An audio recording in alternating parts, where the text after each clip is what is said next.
Second below.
There's gotta be an easier way to find a credit card that's right for me. Well, Credit Karma is here to help. Ooh. You can browse your personalized recos, see your approval odds, and bingo chichingo. Find a credit card that's right for you with Intuit Credit Karma. Parakeet and Tiny Pink Cat sold separately.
So you're Jewish, but you're an atheist. But I might be a Christian, but I'm defending the Torah. I find it hard What dilemma? to believe. Okay, can you tell me, does the Torah say to put a stack of wad of bills near your ear? Can you explain to a naive guy like me what that is? It's a conversation starter. Obviously, and I know you mean to provoke, and by me engaging in this at all, I'm pretty much falling into your hands. But the world doesn't the world needs as many anti-Semitic tropes as there, and you're doing a really good job, I guess. So go on with it, because there isn't enough. There will never be enough anti-Semite tropes like yourself. Go ahead. I just would like to know, how does it feel to carry on this kind of hate? I personally I don't hate. Pigs. Of course you don't hate. what's that trope about? What is that trope supposed to tell me? What is it supposed to tell me? Like, if you disregard this photo and you look at the message that I was trying to relay, I wasn't pushing you towards anything. What message are you trying to relate? The message that there is a God and He brought your people, our people, out of Egypt through the Exodus. You're talking with a lot of certainty, which, as the room title says, is irrational. Okay, I'll ask you this then: if there wasn't an Exodus, the people of Israel just magically appear out of thin air. No, that's not true. Why would that be in any way true? Because that's engaging now what do they call it? Cognitive psychologists call all or none thinking. Okay, that's absolutely. If it's not this, then it absolutely didn't happen. It doesn't work that way. Maybe they existed, but maybe they were reported as being existing, and so on and so forth. Are you saying that the only authority in what happened in that region during that time is the Bible? No archaeology, no historians. You can even look outside of it. You can look at the hieroglyph, the structure, the borders between the nations at that time that were all. They all mentioned, and they are not the Bible. They all mentioned that there was Hebrews, that's Israelites living there. Not all of them mentioned that they were slaves, but or some of them don't even mention. They all of them mention. They don't mention about the Hebrews being slaves. There's absolutely no archaeological evidence. But that's not my, I'm going in that direction. I'm more interested in impact. There are a lot of people that believe, in the Exodus. And what's intriguing to me is how does that affect what goes on afterwards in the world? What are the lessons to be learned here? The Exodus, what do you say? Eitan, it's liberation theology, and you're never going to get a straight answer out of this guy here who goes by the name Rabbi. If you want to know about certainty, you can learn about how people waste their time. Certainly, they do at an exceptional rate. It's almost as if they're very rich and have nothing better to do with their lives than to use a conference call app to, do their little shtick. But if you do a little shtick, does that mean you got a little dick? I love it. Thanks a lot, Progressive. Oh, you're the man. So we got potentially 3 different Jewish people in here. You got one that says he's atheist. You got one that's a Christian. And you got who practices witchcraft Kabbalah. And I'll have you know that being Jewish, I may be 1,000 different things at one point in time. I may be my profession. I may be my position, my family. I may be my where I am as a citizen of one place. I may be a member of a party. But do you see how you bring that up? You see how you have filtered everything else out? You see your so-called certainty. You see where that comes from. You have a blind spot, and you filter out everything else. And this is why you're certain, because all you see is one thing. So you don't have many choices. You're going to be certain. You don't have many intellectual choices, Mr. So-called Rabbi. But go on. I'm enjoying this. I could use physical evidence outside the Torah, outside the Bible, to point right back to the Torah. You didn't answer my question. How come when a person has so many aspects in their life, you only pick one of them and that's all you focus on, and you think that's more important than everything else? Because the aspect is there's supposed to be a nation that's supposed to bring people to God. Okay, fine. All right. You believe that? That's your call. That's fine. But see, you see, I heard a nice saying the other day. It says, if you can make people believe absurdities, you can also make them cause atrocities. Okay? That was Voltaire, by the way. You're familiar with Voltaire? That's Not familiar with him. Who's familiar with him? Rabbi, you're not familiar with him, right? No. I know, because the other day, you also weren't familiar with Freud and you weren't familiar with Sartre. So, these are the kind of people that put up PTRs that you put on. If you completely lack any content to put anything more intelligent than what you're putting on, you're getting a rise. Because this is about the best that you can do. I really feel sorry for you. I feel sorry for you because you reject the Torah. I don't reject the Torah. I just don't believe it was divinely inspired. But I think I know quite a bit more Torah than you know, a little Sonny Boy. I think I know the actual language that it's written in, which by the way, everybody who wants to study anything, if you want to study the New Testament, you should really study ancient Greek. And if you want to study Torah, you should study biblical Hebrew. You'll find it an extremely rewarding experience beyond what people say that is some kind of divine inspired thing. It's a literary gem, treasure. But okay, go on. Tell me something about Torah, so-called rabbi. Tell me something. Okay, imagine your ancestors. They were leaving with Moses. They were embarking on the journey. How many generations does it take to start losing faith? It doesn't have to take any generation to lose faith. I have a very religious family. What is the kind of question is that? Well, you can figure, your ancestors seen it physically happen. And then at some point, there's a disconnect. There's a disconnect from me.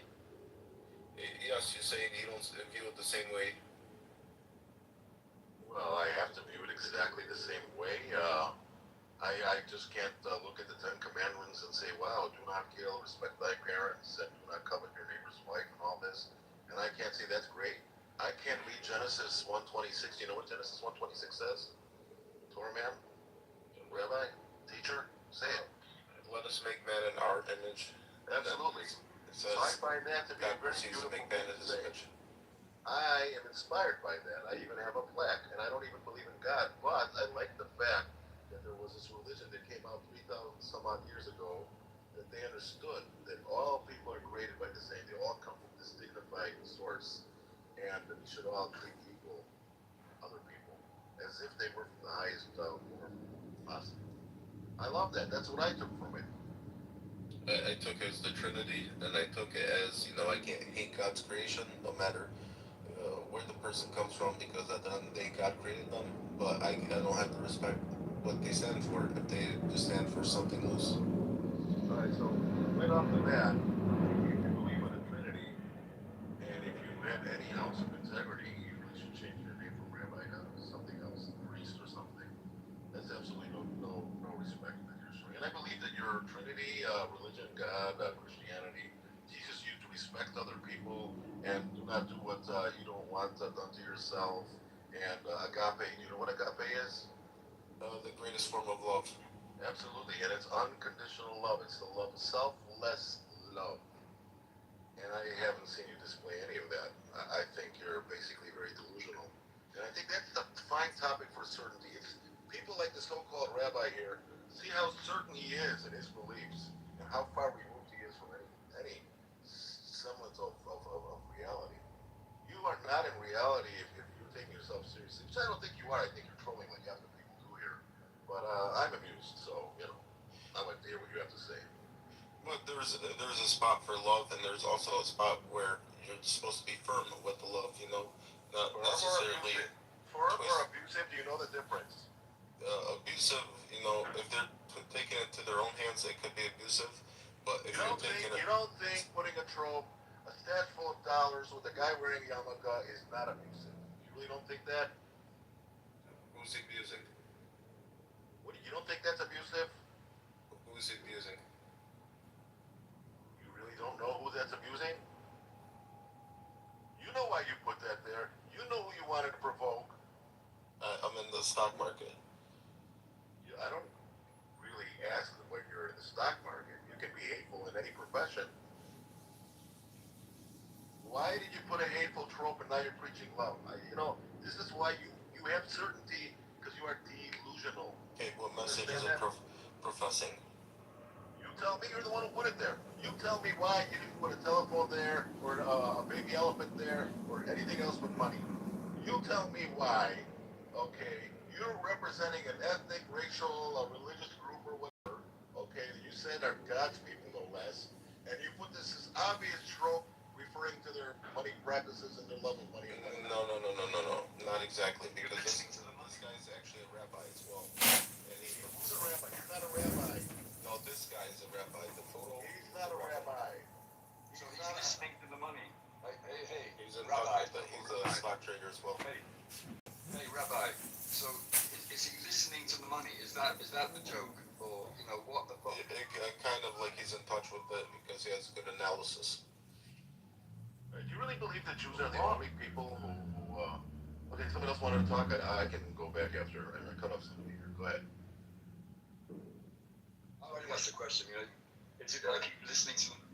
I mean, I'd rather change the subject, I mean, I've got to think All right, about we'll it. change the subject, but I see this anti-Semitic jerk in every room with a different anti-Semitic trope every freaking time. I have the means right now. I can throw you out like a motherfucker, but I won't.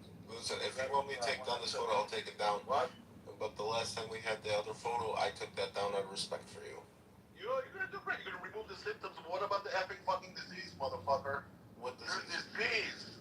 You are diseased. You don't get it. So I got rid of the other photo that you wanted, and I didn't post it up. See, you see what I'm saying? You put it down because I wanted to. You're not spiritual enough not to want to put it up yourself. Okay? No, out of respect, If you want me to take this down, I'll take this down. I'm not like the guy. If you want me to take this photo down, I'll take it down. I'm not. I don't give a flying fuck what you do. I'm sorry, people in the room that I got on the property. I was just wondering why we can't all be well behaved, well listened, like John Kitover. What's up, John Kitover? How you doing? Oh, my friend, John, hey. Maybe he's busy. Busy man. Running for office. John, I hope I wasn't giving you too much credit there. I was thinking you were just, taking a turn, listening. Apparently not. He's probably on his 20 other devices right now.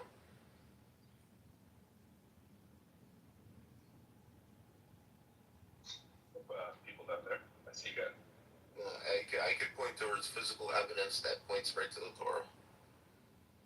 I'd like to hear this. What if the people in the room don't mind? I'm sorry I went off on a tangent here. I think people want to talk about something else, but people are okay with this. If you want me to change the photo, I'll change it. I don't give a flying fuck what you do. Don't you understand Why that? did you get mad? Because because you don't know what you're doing. It's frustrating being in a world of incoherence. They drive cars, they vote, and they serve in the army. Okay, that's scary that there are incoherents like yourself. Okay, this room is about certainty, and I'm sure you are certain about your beliefs.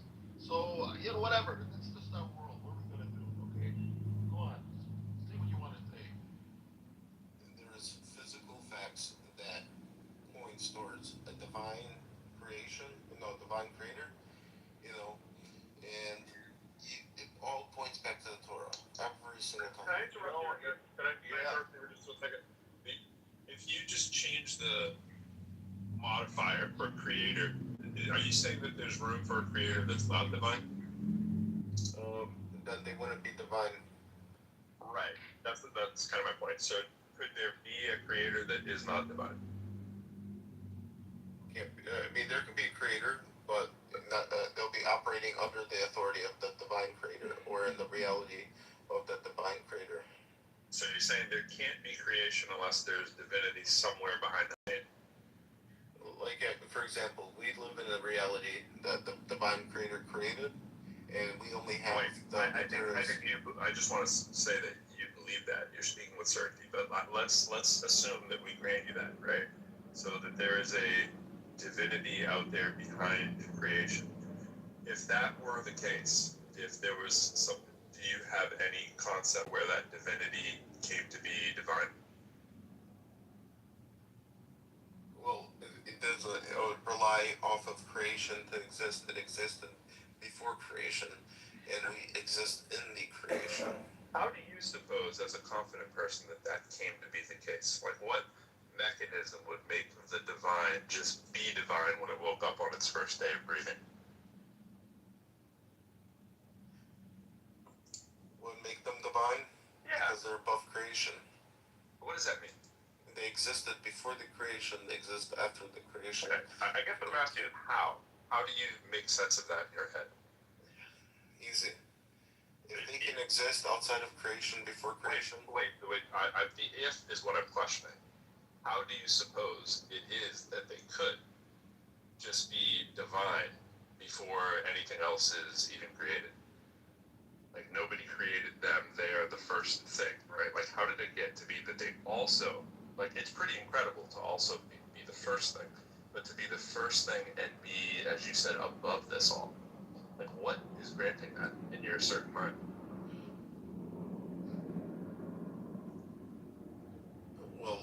not contingent on anything else, and I there's not understand. a higher power. I understand. I know all the philosophy behind it. What I'm asking you, how do you make sense of that? It's simple. Without them, we wouldn't have what we have. Okay, that wasn't a how. You notice what I asked, right? You just gave a reason for why you think what you think makes sense. So you asked me a question, I gave a reason. No, you didn't. It's a category error. I asked how. How do you make sense of that in your mind? Not like. How do I make a sense of it? All right. What mechanism would allow something that is the first thing to have this divinity property that you're speaking of? Like, it couldn't have been a magic wand tapped on the shoulder because there was nothing else to do it. But yet, the first, which should, and you keep using the word simple, which should be the most simple thing, you flipped that and you said the first thing should be the most complex and powerful and almighty, right? That's the part of the question. Can you have reaction without cause? I don't think I was waiting for you to ask me a question. I think I had asked you a question, right? And I just want to know where your certainty comes from that this You is cannot a have property. reaction without cause. I just want to know, do you think that it's possible for something to be the first thing that has all the power, right? That we've never witnessed, by the way, but yet this first thing has this exclusive power of this divinity thing. You seem certain that that's the case, but you don't seem certain of how that could come into existence, right? I'm not. I'm just wondering where you get the certainty from that you can clarify. I get the certainty from the Torah, and then I check and then I see the evidence, and I'm like, oh, wow, it's amazing. I just want to think about that, follow that through. So your certainty of the first thing that came to be all powerful and then lead to everything else came from something that was created billions of years after that thing.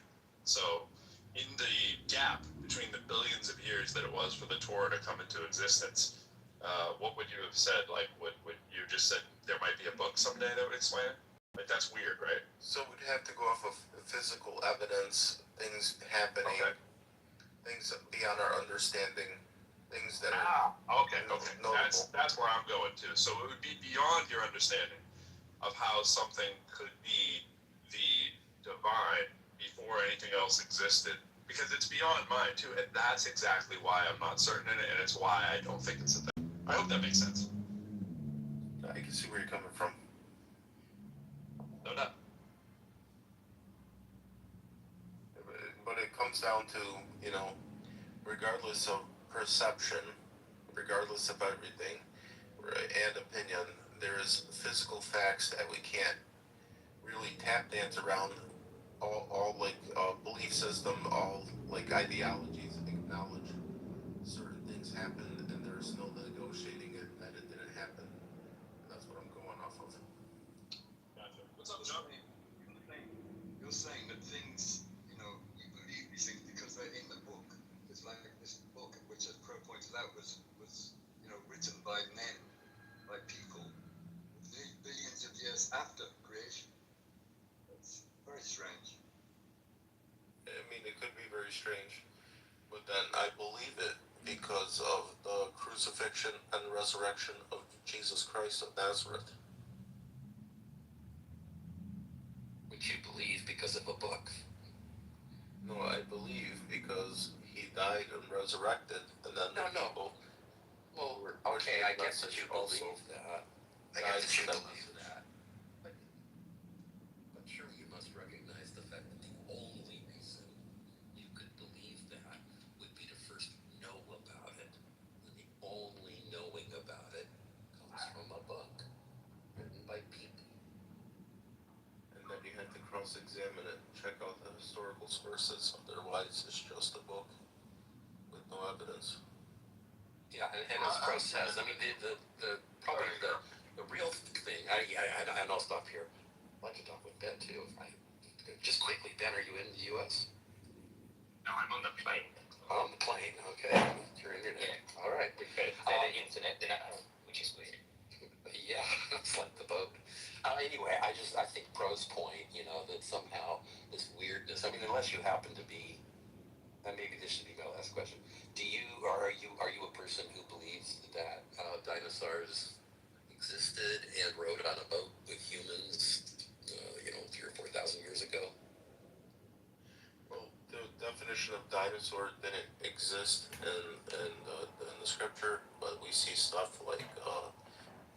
dragon. You know, I mean, that's Okay. what how they Okay. I perceive that to be. It's probably like a language thing. For Okay, so example, you we might don't not say. really believe in dinosaurs, but whatever those things were, did they ride on So boats they with had beings a few thousand years ago? Well, Noah's Ark was pretty big. Okay, that's my answer. Thank you. It's irrational. That's So, really definitely irrational. No, I'm thinking the Ice Age is taking the credit of the Great Flood. I took a trip from dinosaurs on a boat yesterday. I just wanted to update my BTR. I just want to say that I see there's many people on this stage that may not like me personally, and I just want to say that that is proof there is a God, because only through God can you create such variety, such dynamic personality. There's no other way. And so the Not through evolution. is that Not through evolution. That's not a possibility. well, of course that's a possibility. I'm just saying that in the now, mindfulness tells me to tell the haters in the room that you don't hate God. You actually are lazy. You don't like books anymore. Because, I like you, John. Who hates you in this room? oh, I do. I'm being, yeah, see, there's some, see, there's some people that hate I like me. both Johns in this room. I like John. I actually don't dislike John. I don't dislike Ben. I just dislike the way that Ben speaks. I don't think he speaks English. And what I'm saying is, if you waste all your time on this app talking and listening, I don't know that I actually hate anybody. yeah. I do think that John's a scumbag. Well, you might think I'm annoying. You might think I'm a scumbag, but nonetheless, I am a man. And just like Rabbi here, who I think is annoying, but yet sometimes he can be funny, he's still a human. And so we have to essentially come to the conclusion that these atheist rooms are boring brain rot rooms devoid of anything. Imagine going to an opera and watching an atheist opera. It would be so fucking boring. But if you went and you saw I thought of that. That's an interesting idea. So when you go to an opera, you think that it has a religious component simply because of maybe what the lyrics are that are on the sheet. Meaning, like, if you went to watch a bunch of actors do a movie, I don't think you think of it as necessarily like an atheist movie or a religious movie. If it was just, let's say, like a western or something, that you know what I'm saying? Like, it's just weird that the actors are just acting, right? The singers are just singing. But that's an interesting topic. I've never thought of an atheist opera before. You've planted that in my head. Well, in defense of John, where would the opera get their morals from? How do you know they're not going to take a shower and they're not going to show up naked and they're not going to steal your money? well, look at it this way. What is the difference between a philosophy book and a cookbook? I think atheist opera would be a great name for a rock band. I was thinking doing an atheist rap opera. Atheist opera is such a dope concept. I love that. Well, if you've ever seen the Ring Cycle, or what is that? I can't remember, Faust or whatever. My point is that it's like watching the Avengers versus walking into an atheist clown house room, which is nothing more than a put down room where people just put people down, and there's always a language barrier. Usually, the person being put down doesn't speak American English. You have to be really observant to figure out what type of game people are playing here on this conference call app. Right. I shouldn't do that as much as I do that. Then I apologize if you've taken any offense to that. Speaking the actual English that we speak here in the United States, Ben. I hope there's no offense taken. He doesn't even know what shag means. Guy, I'll let you be his representative. Sky, I hope you don't. Hey, Pro, let me just ask you quickly. Have you ever had to shag a ball? That sounds like you're setting me up for a I was setting you up. Just wondering. Yeah, I think I have. I think I have actually. Ben, your turn. John, you know the answer to this.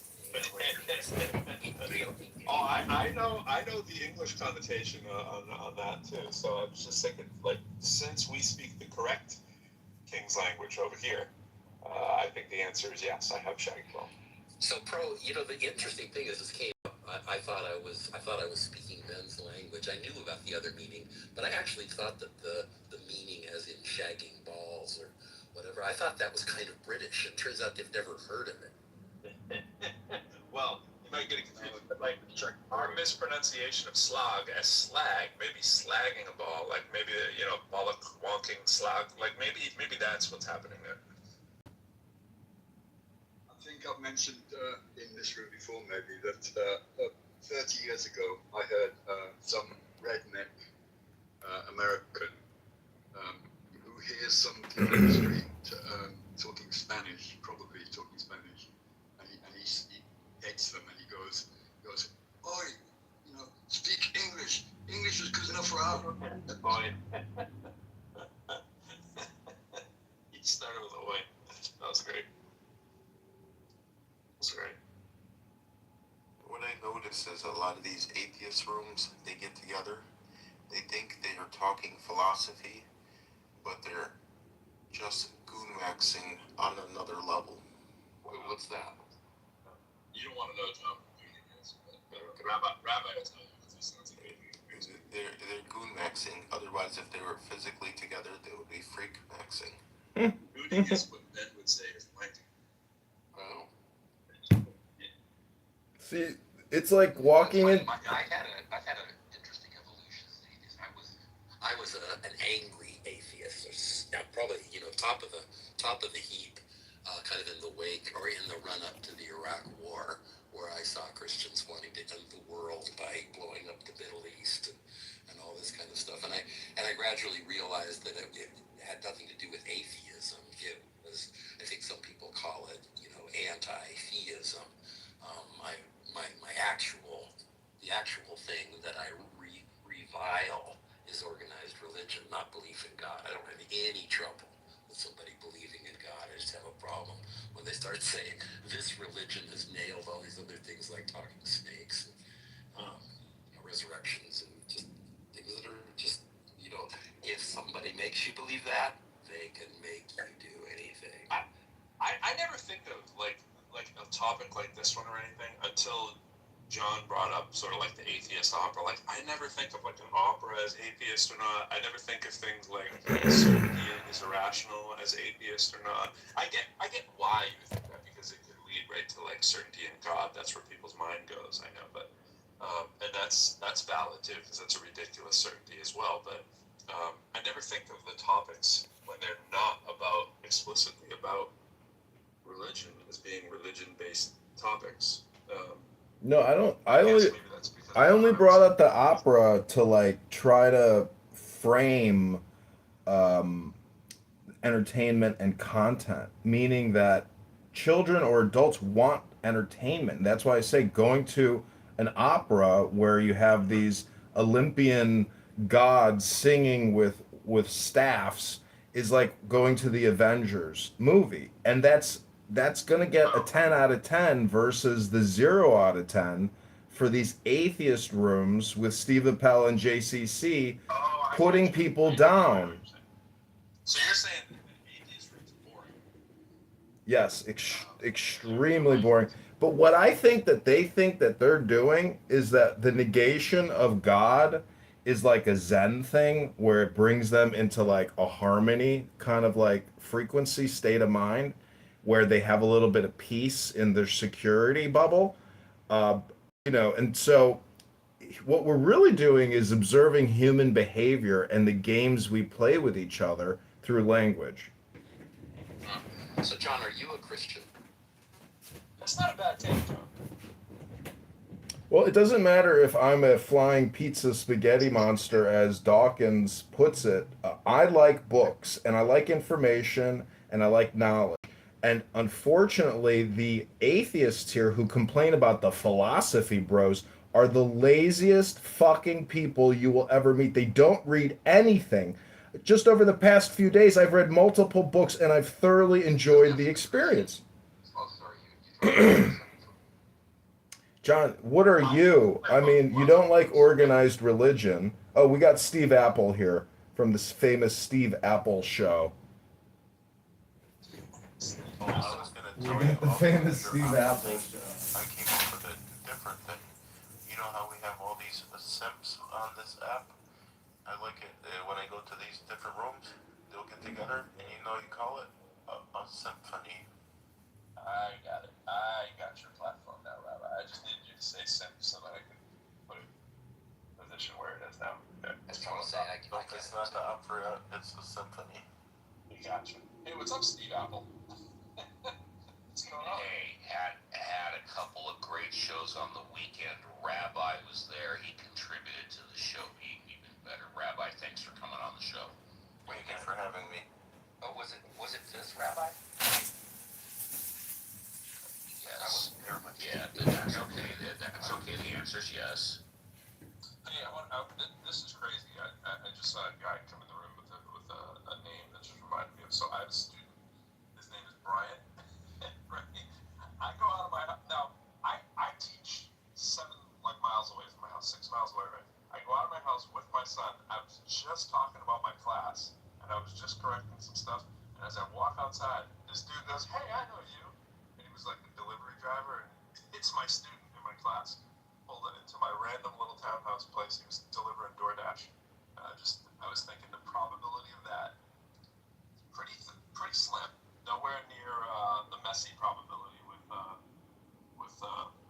playing against the baby he watched in the finals. But anyways, I just wanted to throw that out there. Just thought that was pretty cool. So what's up, Brian?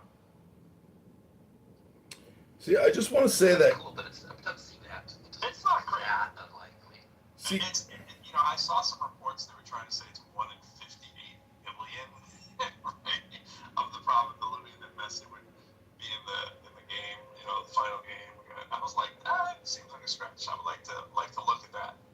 Let's see what's the set of these interesting numbers they throw into this calculation. That's pretty funny. listening to an audiobook and then discussing the complicated parts of the content, that's one way to have a conversation. Another way is to just have never-ending atheist shows that you call it's a show, but it's really just it's boring people, lonely people doing nothing, and I just got to say it's boring. If you have 5 minutes on a stage, if you do vaudeville and you come to Clown House to do your vaudeville show and it's a conference call, well, if you don't even have a performance, you're boring and you're lazy and you're a bad performer. Hello? Steve, I'm not sure, but that might be towards you. Of course it's towards me, bro. Who else would it be towards? I thought he was talking about my bites of physics. I mean, a lot of rooms are boring. I know I've contributed to the boring level of a lot of rooms. I like boring. Like I don't have a problem with boring when I'm in a I want to be bored mood. Well, John broadcasts boring, right? You have a platform that can sometimes be pretty boring, but it's all subjective. But I mean, to your point about the Avengers, like I'll be the first one in line to see Spider-Man and Doctor Doom or whatever. I don't find that stuff boring, and I think that's what you were saying too. Like that stuff wins hands down, but it doesn't always win. Like because I like Marvel, it doesn't mean that I don't want to read an academic paper over Marvel, right? Like if I knew a brand new Marvel movie was coming out and there was a brand new academic paper, yeah, I'd probably watch the Marvel movie first because I don't want to hear about it, right? But my excitement to watch some sci-fi or whatever, that's just a fleeting kind of thing. I'd actually rather deal with what's kind of more going on in the real world. Like if I had to budget my time, it'd probably be 85% stuff in the real world and 15% like fantasy and la la world. You know what I mean? I get it, but see, the thing about religion is when John says he hates organized religion, that's a put down to people who otherwise might need books to improve their lives. When the atheists on here put down the theists, they're failing to recognize the importance of personal development. It's almost like they've never even done it themselves. Like they've never sat through a 4-year college and an undergrad and read books and wrote papers for years I'm just saying that the ego, the narcissism of some of the atheists on this app that do their little shows with their mod squad. Meanwhile, they call it a show, but it's not even on YouTube. I'm just saying people really have a desire to waste their time and other people's time in ineffective ways. Communication is useful for development of the self. And so when people put down philosophy bros, well, you've never even read a philosophy book. Let's at least talk about one philosophy book. Maybe we could talk about Marcus Aurelius's Meditations. I'm surrounded by thousands of books. I'm just saying the atheists on this app are bored and lonely. That's my opinion. Bro, that's where John is dead wrong when he says that we, you, me are not even on YouTube, because we've got him putting the shows on YouTube. Oh, got you there. But like we're not wasting our time now. We've got somebody doing it for us. That's how unboring we are. And not paying him a single red cent, completely doing it for free. When you talked about not doing self-development, I thought he was going to go on to talk about like Tony Robbins seminars and the like, not just books, because there's a huge difference right between reading books, like any intellectual self-development, and then the emotional, physical, embodied self-development. Just want to throw that out there. So I was kind of surprised when he went to books rather than like seminars, or almost like, you know, Tony Robbins' seminar is almost like going to a church event. But Analogous. Yes. Yeah, maybe. But those things are the things for me that have made the shift, and not reading fucking books. Reading books I love doing on a particular topic, and I read the geekiest books you can imagine. John will attest. I crossed one into his lap the other day, and the book. But the actual shits that happen at things like the Harvey or Tony Robbins events, for me. Yeah, normally there has to be like a handshake or an agreement or some type of consideration to make somebody an indentured servant or a slave. But here we have him doing it completely for free with no expectation of any remuneration. It's fucking beautiful.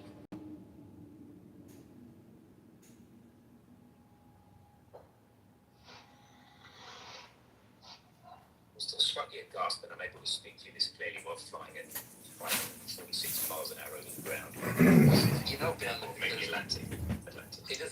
there's a line of sight thing going on that you just can't beat being in a plane for. Yeah. It might have a little something to do with Starlink, according to the hospital. Well, I suspect so too. I was going to ask, you know, planes do talk to Starlink guys. This is definitely Starlink, yeah. It's a Starlink. Yes. 180, 200 meg down at about 40. Let me ask you one more a question before I probably get kicked by Steve Apple or Ben or somebody else. A lot of the books that I read, it talks about the divine will, the cosmic will, the universal will, which is like saying willpower. And I'm just wondering, do you think that this will has in some way played a role in your lives? I'll tell you this much, since we're in Pro's house, if you get kicked, it ain't gonna be by me.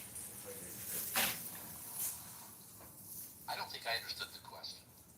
Anybody else maybe again? I missed it.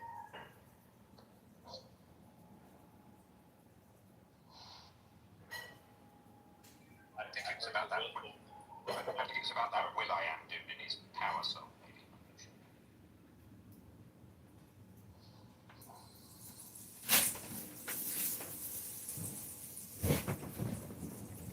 Hello? Yeah, John. Progressive John. It's always fun to talk to Progressive John. That's what I think Progressive John. I know I'm not alone. I know that's John too. I don't think anybody clarified. Well, I don't think you might have clarified this. I'm actually progressive. I'm a progressive liberal. And what's ironic is I'm actually more progressive than any of the supposed progressives or the pluralist liberal Democrats, because they don't even understand that we can separate state and economy. But the Democrats will never ever shut down the Federal Reserve or the unlimited borrowing and spending facility that we have. So I'm actually more progressive than the supposed social ideological progressives on this app. I'm willing to go all the way and have a real economy. Just like I'm more conservative than most Republicans. I mean, I'm trying to be a little dynamic, and funny, but I think what I'm saying actually is kind of truthful in the critique of the progressive liberal Democrats, because ultimately we're going to have to come to terms of agreement on what the economy is. And to me, a pizza shop at a profit, it costs you 50 cents to make the slice, you sell it for 250. If we don't have that as the basis of our economy, we have a Zimbabwe hyperinflation type of situation. And already we're paying 1.2 trillion a year in national interest expenses just at the federal level, and then all the states are engaged in the same type of borrowing and spending. So the baby boomers and the greatest generation have depleted the treasury, tenfold over.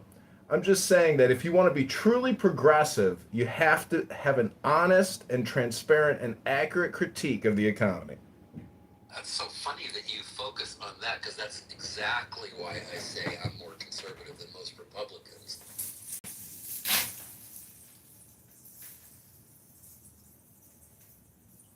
I say there are no God, conservative you ones should, anymore. is that we shouldn't have the kind of national debt we have. And I became, Ronald Reagan was the guy who set my pants on fire? No, my hair on fire over that.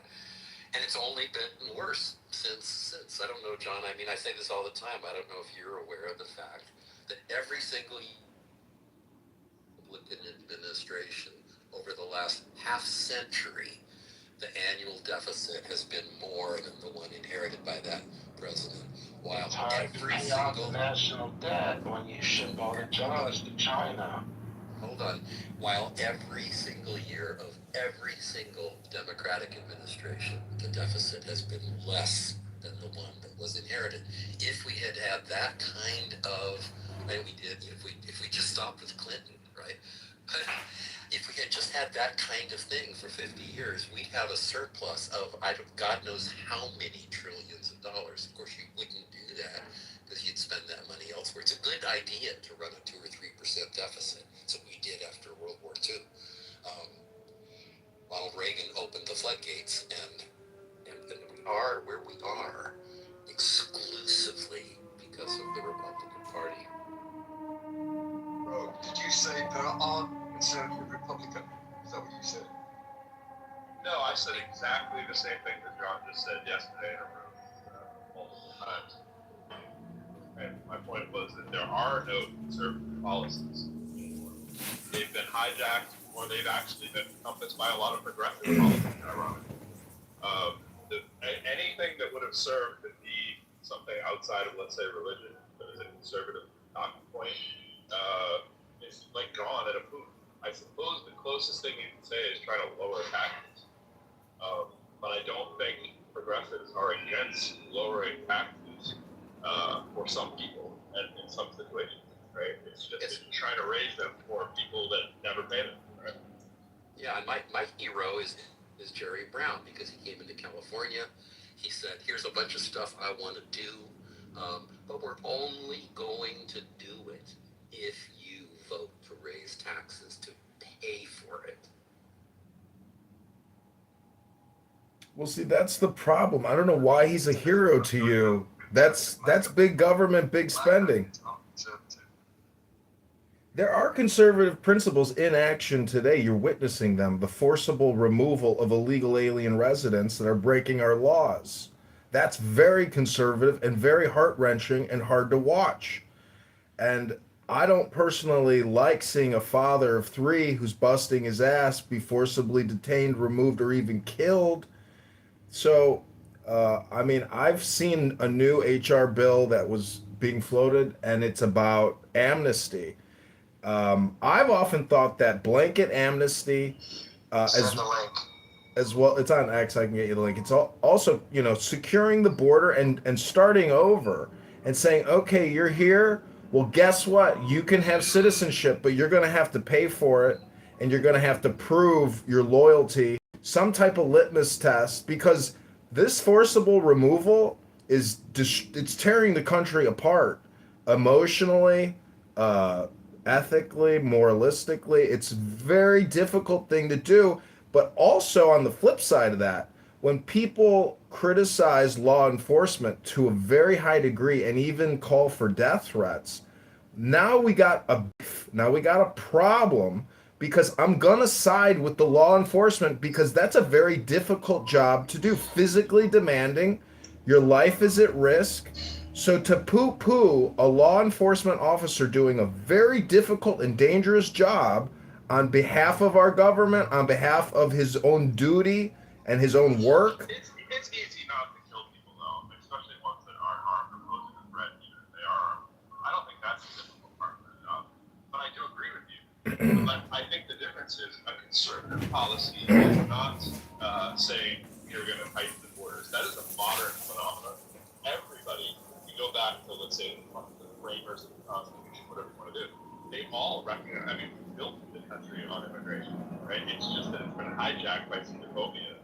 And the brand that you're talking about of conservatism is like xenophobia, racism, those kind of things, find a scapegoat, right? That wasn't, I mean, we've always had a buffer to fix our economy based on, Dave Rosero saying, yes, they do. Like, we've always used immigration policy as a way to improve the economy, right? So it's like, that doesn't seem, if conservatives are the fiscally responsible people, it doesn't seem that the choice that you would use is something that actually hurts our GDP, which would be, to have too tight border. Of course, you have to have some border control. But in the spirit of the Constitution, that would be what a conservative would be for. They would be for immigration. In fact, our story from colonial era, it was always about expanding borders. So, growing through cultural exchange, if not in an awful way, appropriation. But look at the outcome. If you're going to talk about one of the most culturally diverse countries in the world, it's America. Not because we're a country run by white men, because of the hard work of other people. So scapegoating. Are we just moving to the worst impulses because we want to be fans of Elon? The issue is, I think there's a break point. There's, the Laffer curve. There's such a thing as too much taxation. That's not a real thing. There's such a thing as too much immigration. This is how you get Reaganomics. I don't buy it. Hey, it's been bullshit. It's been bullshit. It's been bullshit and debunked. It's been bullshit and debunked for decades. Don't pull that shit in here, please. So No Laffer curve. taxation. So Labor markets. Look at labor markets. Talk labor markets if you're talking immigration. If you want to talk about anything intelligent, talk labor markets and tell me. Okay, so to answer this question then, if it's so debunked, and Look at the CEOs of these tech companies. Are they American born? Are they American born? Why not tax at 100%? If more taxation is better, then why not? That's ridiculous. 100%. That's just ridiculous. Because what you're saying is ridiculous and it's not anything anybody contended. Nobody said 100% tax. It's just ridiculous. That's what they said if oxygen is good. Why not breathe taxation can hurt economic growth, can hurt capital investment, can hurt They savings. all have oxygen tanks on all day long. And actually, since nitrogen is good, all So have to say- nitrogen tanks. To say that the Laffer curve has been debunked, flies in the face of reality. Conservative economics, where it trickles down economics has created the inequality. Our inequality is worse than the Gilded Age. Why won't you comment on that? The economic inequality. Do you think it's a good thing? I'm saying Why are you non sequitur after non sequitur? Can you talk about inequality? I'm talking about inequality. Trickle down Point of order, moderators. David is overspeaking Brian here, and now I'm overspeaking Brian. David, you're just over talking Brian here, sir. I'm a progressive liberal, David, and now you're overspeaking me. Moderators, do your job. Do your job, moderators. It's your karma. Work is karma. Karma is work. That's what you wanted to say. Work is karma. Karma's work. Profound. And why are we seeing the Laffer curve be validated in all these cities and states where they're taxing people who are fleeing? There's mass exodus from these places that have increased taxation, and people are voting with their feet. Their businesses are leaving, the individuals are leaving, jobs are leaving. Have you moved in the last 3 years out of a tax jurisdiction to a non-tax jurisdiction? Or are you just speaking in the abstract? I'm speaking of the data. Okay, so you're speaking about other people. You didn't move. It didn't compel you. It didn't compel you. You said a mass exodus. Mass sounds like a large amount. Location to a lower tax location. Yes. What were the geographies? One was the place that I was located was a large metropolitan area in the south, and I moved, built a house, bought some land in a low tax, more rural area. Geographies? Did you change states? No, it was the same state. Okay, so you did tax arbitrage within your own state.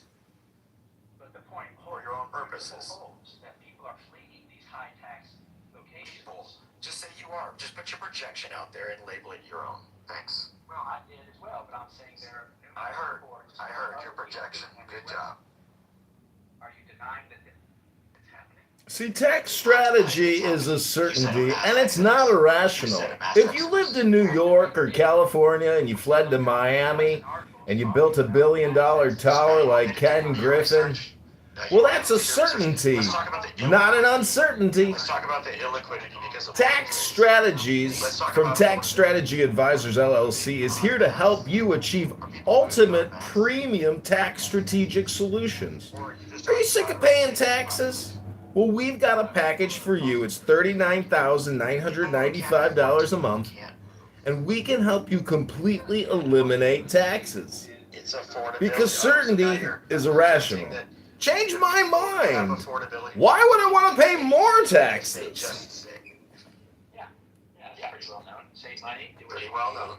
Right. This is a NIMBY. You know, it's pretty normal that everybody else deal with their own problems because I dealt with You're mine. prioritizing leaving these high tax, job killing policies and locations, then save your money, do without some things, vacations or new cars or things like that, then move when you have enough money. So your answer is wag the finger. You That's like policy. You like Dave Ramsey. Good policy. You like Dave Ramsey, right, Brian? Ramsey. I don't really follow him. I know of him. I don't know that I can give an educated opinion on him. I mean, his whole thing's about debt, right? And how not to be in debt. His whole thing is, just eat rice and beans for 4 years. You'll never have debt. You'll be perfectly fine, right? But it's like, real life happens sometimes when you're eating rice and beans. In real life, when you have to decide whether you're going to eat or go to the doctor or get your car fixed or fix the leak in your house. Well, fixing the leak in the house, That's not a function of just that's a high priority. Caleb, from a Jewish perspective, what does the Torah tell us about priorities of spending? We don't have time for your silliness this morning. It's not silliness. I mean, the Torah has a lot of information in it, and I think you're smart enough to quickly give us a ChatGPT type summary response to that query of what does the money is a tool, wealth is a tool, right, to sustain a society and to sustain oneself. There has to be a balance between those two things. Well, wait a minute, John. You're smart enough to give us a Chat GPT answer as well. What's the problem? Why don't you do it? Well, the Torah deals with the law, and the law of capitalism is. Why would I be willing to bet $1,000 you're not reading from Chat GPT right now? Oh, I thought you were complimenting me in the same way that I was complimenting Caleb. Answer. I don't use ChatGPT, faggot, retard, Well, then why faggot. are you asking someone else to use it if you don't use it yourself? I wasn't asking Caleb to use it. I was saying that he's smart enough. Actually, that's exactly what you asked. No. Caleb, did I ask you to give me a ChatGPT, or did I compliment you and say you're smart enough to give me a summary type response as if you were ChatGPT? Steve, you're not only blind. I heard the second thing, but nevertheless, Yeah. having a side conversation without the mental manipulation. Continue your side. Go ahead. Continue. No. It's just I was talking to Brian, and John here wants to talk about mental hypnotic communication. So I was asking you about Torah. I love Torah. I love it. I love the information in the Torah. See, when atheists waste all their time here putting people down all day long, they skip over the Torah, which is a lot of information. And Steve is a Jew, though an atheist. He's a Jew, which means he's a Zionist. And the truth is, Steve is blind and he's going deaf. Hello?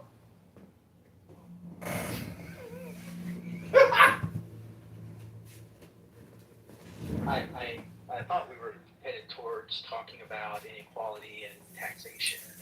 Yeah, that's what I thought. That's what I thought we were talking about. So, I mean, I know there's a big push for economic equality or equal outcomes. The whole derision of economic inequality, and I see where in some economists' minds it matters, but I think in the market that we have today with global access to shipping and product movement and all the interconnections that we have from continent to continent, it's less of an issue. So if a company can go international through the internet or through shipping or continent to continent, that's, I think, an explanation that the rich are getting richer at maybe a faster rate than the lower class is getting wealthier, because people at the high end now have access to China, to India, to Europe, to Asia, to South America, whereas why can't the rest of us have access if it's really like a flat open environment? Why can't there? You're only underlining you're only underlining the inequality point. You're just saying inequality is okay. I am saying inequality is okay, and I'm explaining why it's okay, because you have people who are more companies are easily able to access new markets that weren't available 20, 30, 40 years ago. So, of course, those companies that have been able to take advantage of those new opportunities. What about the single parent who's struggling between feeding her kid and fixing her car? Well, that's a whole different situation. Well, that's what we're talking about. We're not talking about the differences between small businesses and corporations. And what we're talking about is the inequality, the non-equity of the system that you're describing right now, right? Which just says, some people have different access, and that's okay.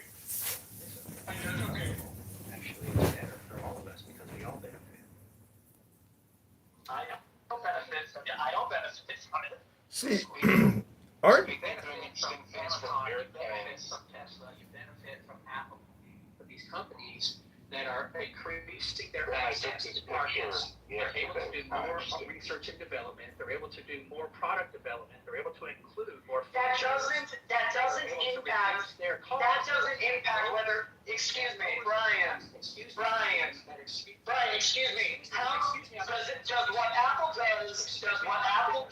I know you're not. Does what Apple does enable me? They sell their products and use that profit with newer markets to add features, lower costs. They pass that savings on to everyone in the economy. Right. And does that make it easier? Does that make it easier for me to buy Apple stock? No, it sure does not. It makes it. No, it sure does not. Makes it moral. What's moral about it? Because we're using the notion of free will for people to choose what's best for them. If they want Apple, if they want Samsung, if they want Tesla, if they want Ford, you now have more opportunities. There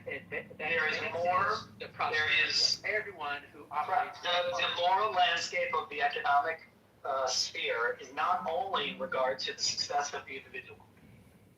That is selfish. That is capitalism run amok. But Caleb, that is Capitalism run amok. Caleb. You don't America. if you think that that's the way that this is supposed to work, to run, to manage a just society in which everyone can have their own dragon, right? And you think it's just about who can make the most money fastest because I have the most access. That's immoral. That's the immoral part. Making money is not moral or immoral. It's a tool. You're a tool. You're a tool. I'm saying that You're a tool. Well, it takes a tool to know a tool. The entirety of your system, I fear for your economy. Are you projecting that you're a tool as well? Aren't we all just tools of the Lord? That's the only principle that no, it isn't. No, it isn't. America became the most successful and prosperous on the backs of slaves. That's why. Oh, here we go. Nothing to do. He's practicing mindfulness.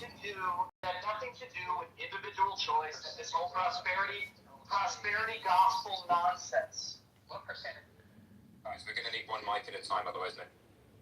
Excellent. I just want to read a quick quote. It's in the words of the famous paradox of the Comte de Phoenix. The absolute rule of the state shall be a function of the absolute liberty of each individual will.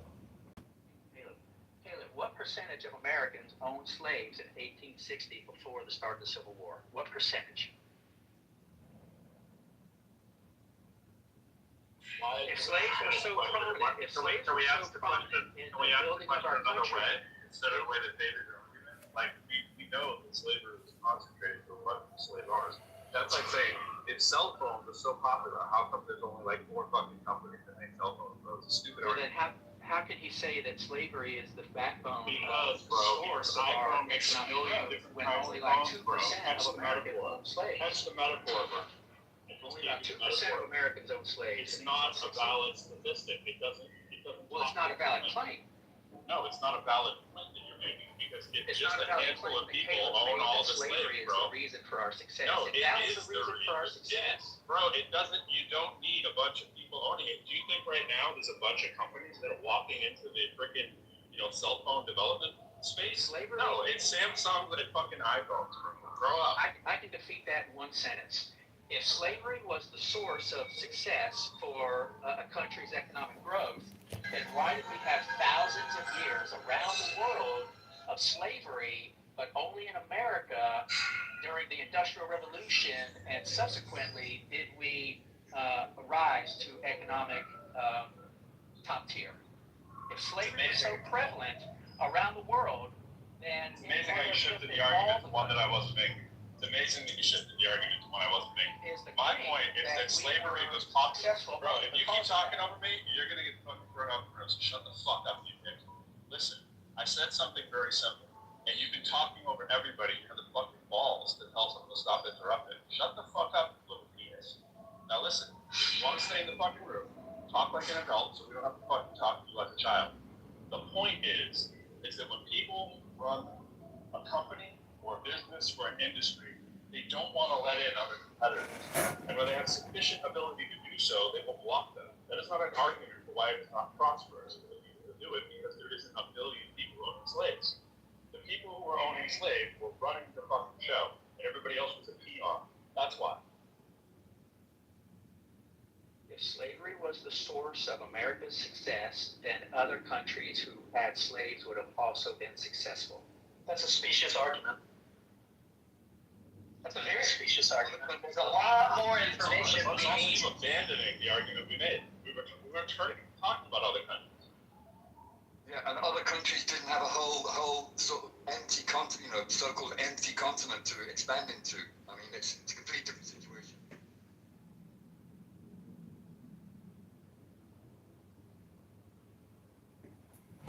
Don't worry, guys. The South will rise again. See, we're all going to have to agree on how to run a pizza shop, which is at a profit. That means you sell the slice for more than it cost you to make. That's the basis of reality. If we can't agree on basic economic principles, and you let progressive liberals steal from pensions and call it investment, and borrow more from the banks and call it investment, Jamie Dimon will cut the spigot. The Federal Reserve won't be so friendly at their press conferences. They will come out and say, we don't believe that Congress' spending plan is in the best interest of America. Eventually, we're going to get to that threshold. But at the moment, Zimbabwe inflation, we don't have $100 trillion notes yet. So our burn is actually a lot slower than what we probably think it is. And if we live in both states, which is the binary, not the non-binary, we believe in socialism and community investment, but we also believe in capitalism and development and for-profit. We're going to have to live in both states, apparently. But I would just say it's possible that some people see, if life is just a bell-shaped curve and you want to tax the right side and inflate the left side in the middle, you're going to have conflict and friction. And our system is arranged to protect that right wing of the bell-shaped curve, which is low taxation, and they get to keep the hundreds of billions or trillions. But it's a global economy, meaning that when we think about just taxing Americans, Europeans as well have profited so much from American industry and American financial capital, especially defense manufacturers. Because when you look at the org charts, it's not just American corps, it's the global corps that are feasting at the trough of America. I am complete. Hello? You are very complete. It's not an economy for everybody. It's not an economy that works for everybody. That's the point. We need an economy that works for everybody. Describe an economy that works for everybody. Where everybody can have one job, where the normal, right? The baseline is you can have a job, you can get health insurance, you can make a living, and have a family. That's our system. Right? No, it is not. It's led us to the greatest prosperity in the history of the world. Oh, fuck you, you Republicans. Fucking fundamentalists. Go look at the homelessness crisis in this country. Go look at the homelessness crisis in this country. Go look at affordability. Go look at people trying to. No, you're not. Listen. Go look at this. Go look at people struggling. Just look at it. Go look at it. Just look at it. Would you look at it? Look at it. Just look at it. Look at that. Look at that. Just look at that. Look at it. Look at it. Just look at it. Look at it. Fucking rid of this guy, John. You think because the stock market are at record numbers that means that's prosperity for everybody? What a fucking joke. Prosperity for some, not for all. Don't we want people to be able to live lives of value and thrive? Don't we want that? This is Cuba or the Soviet Union, for example. No, I didn't say any other country. So describe a system. Hey Brian! Quit with your Red Scare, anti-communist, anti-socialist nonsense. Hey Brian! I was talking. If you can't hold your tongue, maybe this isn't the room for you. You interrupted the other guy, right? Just look at it. Just look at it. Look at it. Now, Brian, if you're going to be ready to be done with your Red Scare, anti-communist, anti-socialist bullshit, and if you're going to be ready to ignore the crony socialism that exists amongst the people that you think are so great at making this country prosperous, the fucking trickle-down hasn't worked. The industry creates jobs and prosperity. Yeah, right. Fuck off. No, it doesn't. Is the Soviet Union a better example of a system you would have... Soviet Union doesn't even exist. Excuse me, Brian. You're the only one who has mentioned other countries. Not me. His name was system. No, this is your tactic, Brian. This is your tactic to avoid... Just name a country. Hey, Brian, quit being such a dick and listen to what you're doing. You're switching the conversation. Now, what Brian is doing is, hey, I don't want to answer Caleb's question. I'm not even asking a question. I don't want to respond to anything Caleb's saying, but what I am going to do is I'm going to say Russia and the Soviet Union and Cuba to scare you. Because those are scary words. Socialist words, communist words, Alexander!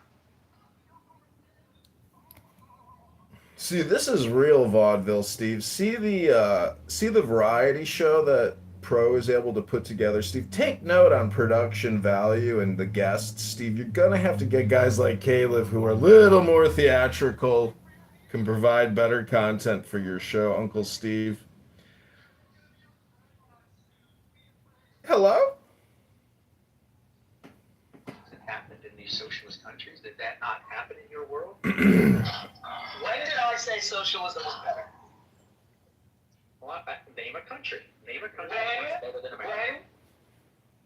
See, Norway's actually better than America because they took their 300 billion and turned it into 3 trillion by investing in the stock market. If America would have just taken the 100 trillion and put it in the stock market, we'd have, you know, 100 trillion. He just wants to play finance. So it's like, let's look at a country that doesn't actually have a net negative like us. Like, just look them up. Like, Scandinavia is a capitalist country. Yeah, that's cool. And the Middle East countries. Now, are they sure saying that you just have a hard on for capitalism? All it is? If you just have a hard on capitalism, just say so. That's cool. There's a lot.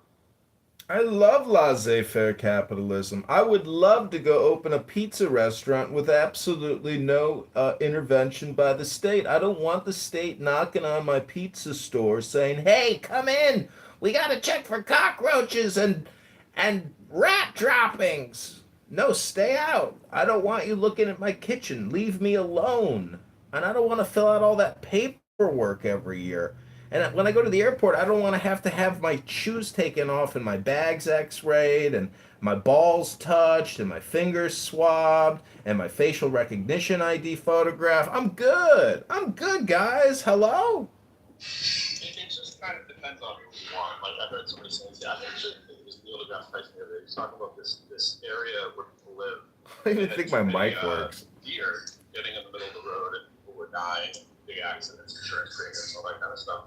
And then one of the actual proposals was to release more natural predators of the deer into the environment. So small mountain cats, right, were brought in to actually alleviate the problem. Now, the debate was, do you want the government to have to claim responsibility? And the government did not want that. In other words, if there is a government issue, if we brought in the cats, now the government is liable versus nature being liable if it's just, well, you know, the deer just killed off some people, because of course a cougar is going to kill little Bobby in the backyard every now and then.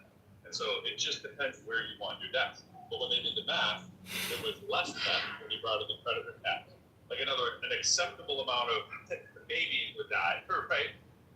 Because it was way lower than the amount of people that would actually die due to the deer on the highway. And a lot of this is just what you like better, right? If a system can protect itself through legality, which is the part, Brian, that you're missing, which, I mean, maybe you're aware of it, but it's like, when you just say, you know, survival of the fittest, which is kind of what they're arguing, hey, you get big, and you reap the rewards and spoils, and it just sucks to be everybody else who's not as fit, so fuck them, right? If you're real plan, fuck them, just say it, right?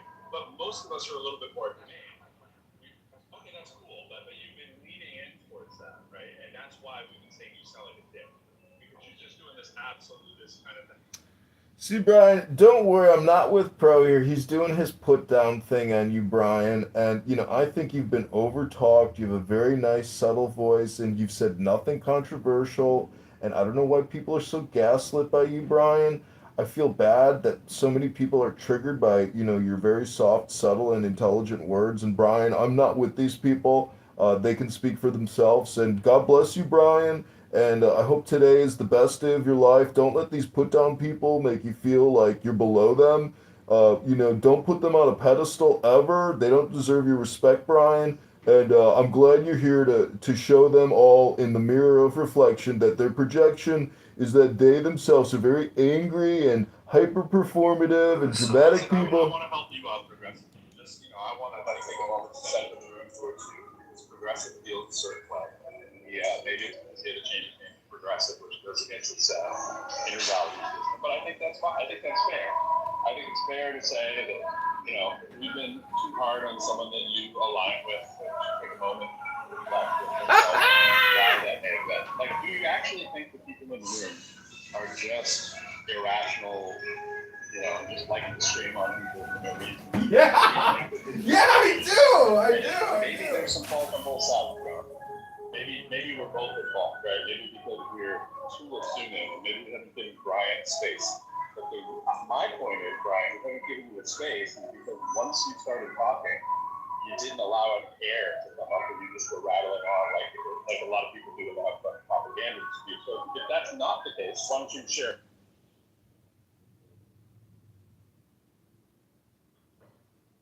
Yeah, we were going back and forth. I was going back and forth with Caleb and with you to some degree, and I just asked some simple questions. If there is a system that is better, describe it and give me an example of where that system you're proposing has worked, or something as close to it as possible, so that we could compare and contrast. It's simple. So my question just back that would be, because there were a few things layered on top of that, right? Originally, you were doing the thing. You were actually giving, and this is where the resentment comes from.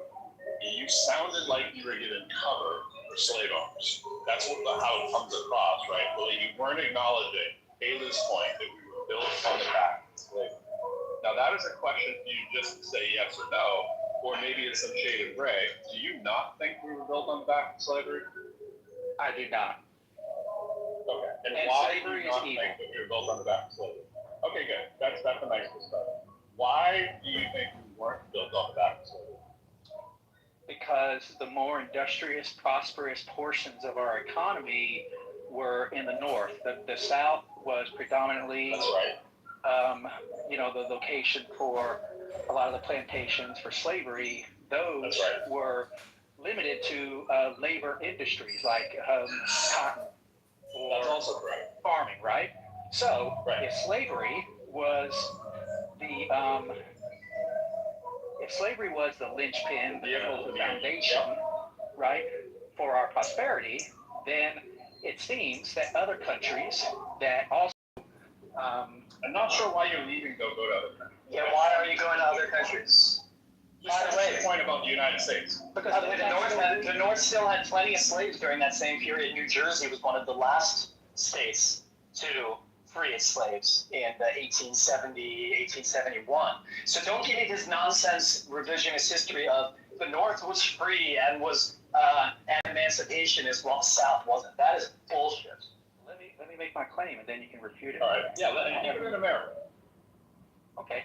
So if slavery was the linchpin or the foundation for our success, why did it not lead to the South being the more prominent region, location, or set of industries in America? I see what you think. Okay, so I'm from Lowell, Massachusetts, and if you want to just Google Lowell, Massachusetts, right, it is a national park.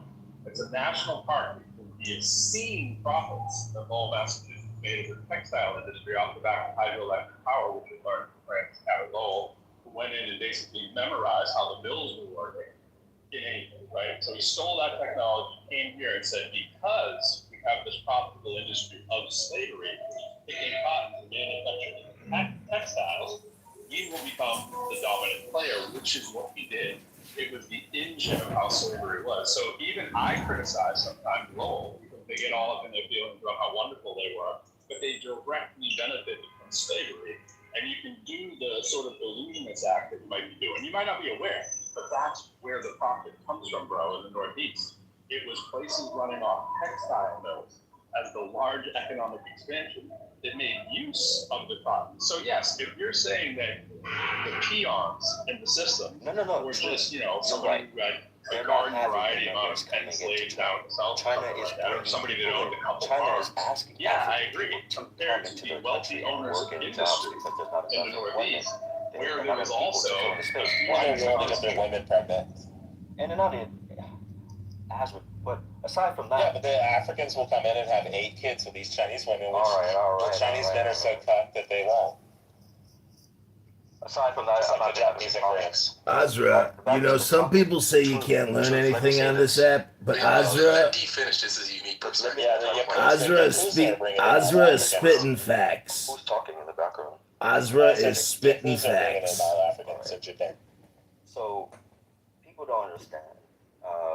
The Chinese economy is mostly tied to its housing market. And people really look at the outside perspective, but they're not looking at the microeconomics, whereas 70% of China's economy is based on its housing.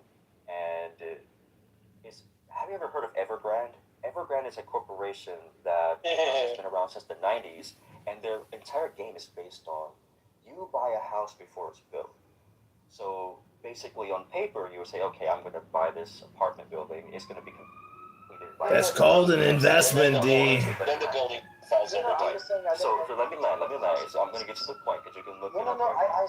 Hold on. That's all the buildings tipping over. Come on, guys, let him land. I'm not a He's been interrupted like 5 times in order to avoid just the population right? from being able to mark their cars and have. They remember they had the system that they'd follow them around. In order to prevent that, they were just renting cars from rental places. Yeah, in that particular video with that. Still going to say that America is the wealthiest nation. It begs the question I think Steve is asking. It's like, not just wealthy, what metric are you using that we're the best, we're the mightiest, we're the greatest, and all that kind of stuff? I think we have to acknowledge that we are in a deficit, and we can rattle off just as many countries as Steve did.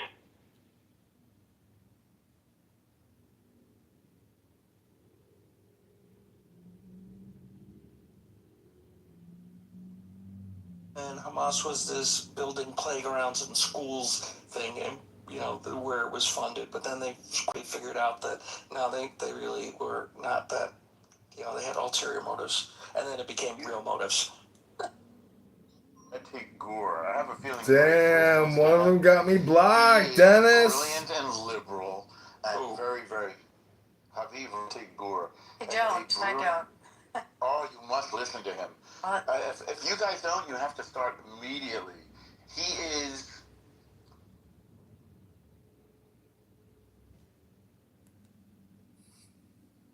I didn't hear what he said. Anyone? He said he is. Just enough of his mix. With that? We didn't hear you. He You is. went out. You said he is. Oh, because there's parts of the mansion where I have my signal just nice. I think he's very, very, very. Mansion. Wow. I may be understating it just a little. But he's part of the. He's extremely Zionist and extremely liberal and very, very, very insightful. And he has great stuff on the way that the Algerian blend of Marxism and Islam was conveyed to both the Islamic Revolutionary Genocide Corps and to Hamas. It's this weird revolutionary victimology that has this weird appeal to Western ears because, again, it's all about the pedagogy of the oppressed, and it's based on Frantz Fanon, the guy who wrote The Wretched of the Earth. It's fascinating, and it fits really neatly into Western college curricula. Isn't oppression, liberation a very popular motif? That's a book by Paulo Freire. I'm gonna look it up. Oh, it's fascinating. That's what I did my one of my theses in college on. Is that technically liberation theology? Check it out. Yeah. Is that great John Kitover? I do know that because it inspired a lot of liberation theology. Yeah, I was going to say, it's the next liberation theology. By the way, so Andy Burnham here makes his first speech as the Prime Minister of the UK. Going back 40 years, he's taking swipes at Margaret Thatcher. What an interesting... it'd be like if someone here, like if you had someone here become Speaker of the House and they just went after Ronald Reagan. I mean, that's an interesting move. Well, is he of the same party as Thatcher, or was he's saying basically that Thatcherism was the dismantling of the UK, the privatization. That Thatcherism was the beginning of the end of the UK. That was a good place to live. So he's saying we're going to turn back the clock. We're going to undo Thatcherism. Well, God save the king. Yeah. He's basically looks at Thatcher as the sort of, you know what I mean by Thatcherism. I think he's not talking anti-communism. He's talking, right? He's talking Reaganism, right? He's talking privatization. Not that she was probably as effective as Reagan on this score, but Wait, this guy is also labor? he's labor. Yeah, he's Oh, labor. He's labor. He So just he's replaced. going to be Sir Keir Starmer. Yeah, Sir Starmer. I heard that guy was like the most boring person on earth. Well, is Tommy Robinson being appointed Prime Minister? Those two couldn't make it through the speech.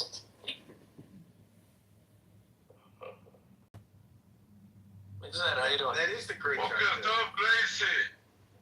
Boker Tov, Shuki. Hey, Mixette, I got a trivia question for you. What's the difference between the movie Avengers and Dinner with Andre? I don't know. Wait, I'm not my darling? You are my darling too. Oh, thank you. Mixette, what is the key difference between the movie Dinner with Andre and the Avengers? One of my other favorite people. You understand that she's the only people in them. So only some people respected you, right?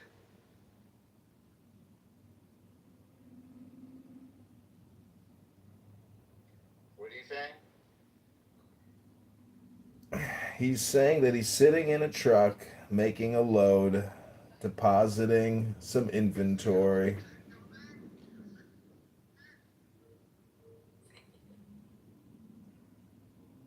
He said, what's the key difference between the movie Avengers and Dinner with Andre? That's better be good because it's a lot of buildup. Exactly, very. I'm not sure where you're going with that. It's weird because my dinner, I guess because Wallace Shawn had a play off Broadway recently, My Dinner with Andre came up in my feed again. I was thinking, Love Wallace Shawn. watching. Well, I'm sure he. It's not the riddle of the Sphinx here. What's the key difference between Dinner with Andre and the movie Avengers? What's the connection? Avengers is a movie about theism. Dinner with Andre is a movie about atheism. I'm gonna watch it again. Have you watched it recently, John? I bought the DVD because Mixed told me it was good, and basically it's just two faggot atheists sitting around sipping coffee. It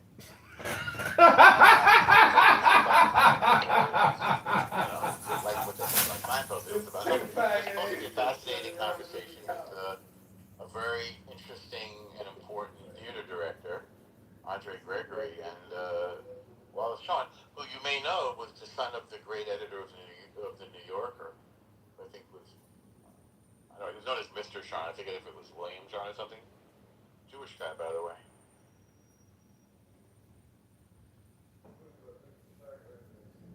I think Wallace Shawn was married to a great short story writer, Deborah Eisenstadt. This is just from memory. Yeah. Kitover's held it against me that I recommended that movie to him because he very much disliked it, even though it seems to have stuck with him for years. Wait, you recommended it years ago? Years ago. I don't know, Kitover brings it up almost any time he's in a room. That's right.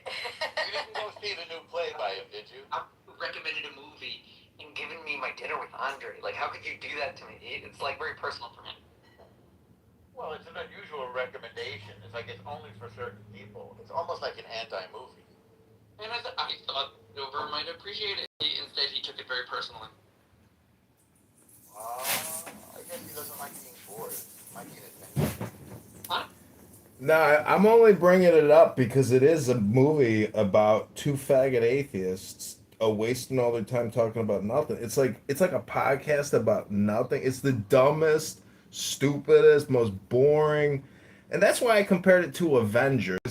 Avengers is well, goddamn, you gotta believe in God, right? All these superpowers, and you got the fucking AI robot God, and you got the Thor God, and then you got two faggot atheists sitting around in a shitty restaurant, one ugly bald faggot, and another faggot atheist talking about nothing. It's the stupidest faggot atheist movie. It's so fucking boring. That's anti-Semitic. By the way, I recommend Yaakov asked what the topic was today. I said anti-Semitism. I said that's every day. Come on. There's a very weird television series called WandaVision.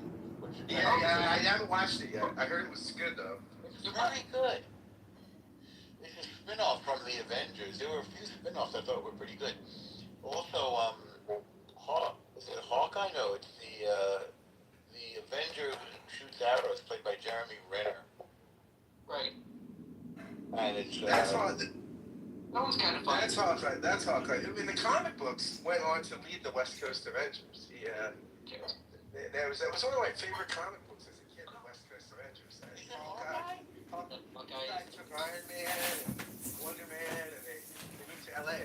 Like, you know, the cool Hollywood Avengers. Wasn't he the guy on MASH? No, that was great. I don't know. There was a character named I'll tell you, Hawkeye. one of the greatest clergy portrayals of all time. You thought so? Father Yeah. McCahey. Yeah. What a great sort of positive. Did they have an portrayal. episode where he helped a Jewish soldier? They must have. I'm sure they did. Hey, since we got a minion going here, I got a question because Rabbi Caleb in the other room was poo-pooing on the self, the individual, and saying we have to help the collective whole, particularly the most downtrodden and destitute in society. But in the words of the famous paradox of the Comte de Phoenix, he writes, "The absolute rule of the state shall be a function of the absolute liberty of each individual will." So what is this individual will that the Comte de Phoenix is speaking of? You know, one of the best books I've read in the past 20 years was called, well, probably 25 years, was called The One, the Three, and the Many by a guy named Colin Gutton. I think they're originally his Bampton lectures in the UK. And he talks about this. He talks about that Western culture is really the struggle between Heraclitus and Parmenides, right? Heraclitus, everything is individual, moving, chaos. Parmenides, everything is the one. You know, for Heraclitus, unity is the illusion. For Parmenides, diversity is the illusion. And then this is an ongoing battle, right? And if you say if you go with Heraclitus, you wind up with atomistic individualism and libertarianism and, you know, the sort of unregulated excesses of capitalism. If you go with Parmenides, you wind up with statism and collectivism, and people get into sort of Eastern thought that sees everything as the one. So this is the kind of constant tension you got to see in the story of the West. See, Shuki has a solution for that. So, Shuki, what do you say the thing about Muhammad Ben Godzilla? You know, that's kind of the response to what Scott's talking about, the one identity versus the individual will. And Scott, all I got to say is it's a little bit like being a capitalist and a socialist, which is what we currently are. We are a state-run economy. 45% of our economy is borrowed and spent on the economy. That is the unity of state and economics, and then we have the separation of church and state.